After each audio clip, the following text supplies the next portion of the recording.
మన ఫ్యామిలీ అందరికీ హాయ్ అండి. లియో గారిని కొద్దిసేపు ఈరోజు కట్టేశానండి. ఎందుకంటే వంటగది పనిలో పని చేస్తుంటే కాళ్ళల్లో తిరుగుతుంది, ఇల్లు తుడుస్తుంటే చీపురు లాక్కుంటుంది, ఇల్లు తుడుస్తుంటే కుంచె లాగుతుంది.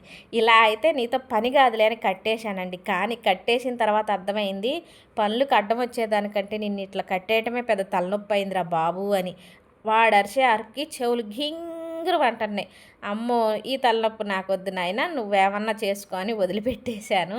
చాలామంది మన వాళ్ళు అడుగుతున్నారు, మీరు 4 వీడియోలు పెట్టారనుకోండి రోజు మొత్తం మీద, ఒక్క వీడియో అన్న లియో గారిది పెట్టండి అని. పెట్టాలని నాకు ఉంది, కాకపోతే ఒకరో ఇద్దరో మరీ ఓవర్గా కామెంట్లు పెడుతున్నారు. ఎలా అంటే, కుక్క గినక బయటకు వస్తే నేను దాన్ని చంపేస్తా, కోర్టే చెప్పింది కుక్కల్ని పెంచకూడదని. పని ఏం లేదనుకుంటా, కుక్కల్ని సాతున్నారు. దేశంలో మనుషుల మీద కంటే కుక్కల మీద ప్రేమలు ఎక్కువైపోయినాయి. ముందు అత్తామామను చూసుకోండి, ఇట్లా కామెంట్లు పెడుతున్నారు. ఏం చూసుకున్నానండి, వాళ్ళు బ్రతుకున్నంతకాలం మేము చూసుకున్నాం బాగానే, వాళ్ళు చచ్చిపోయారు, ఇంకా ఏం చూసుకున్నాను చెప్పండి. ఇక వాళ్ళని చూసుకోవాలంటే వాళ్ళు మన దగ్గరికి రారు, మనమే వాళ్ళ దగ్గరికి వెళ్ళాలి. నిజం చెప్పాలంటే 100కి 110% నేను మా అత్తగారిని మా మామగారిని మంచిగానే చూసుకున్నాను. పదే పదే మామగారిని అత్తగారిని చూసుకోండి అని కామెంట్లు పెడుతున్నారు చూసారా.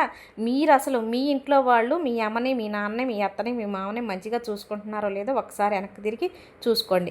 ఇక పని విషయానికి వస్తే, అయ్యో పని ఎందుకు లేదు, పత్తి చేలో పని, పామాయిల్లో టైం సరిపోక కొన్ని పనులు అట్లే ఆగిపోతున్నాయండి. ఇక వాడిని తెలుసో తెలియకో తెచ్చుకున్నాము. ఎవరు ఏమనుకున్నా సరే వాడు ఆయుష్ ఉన్నంతకాలం మా దగ్గరే ఉంటాడు.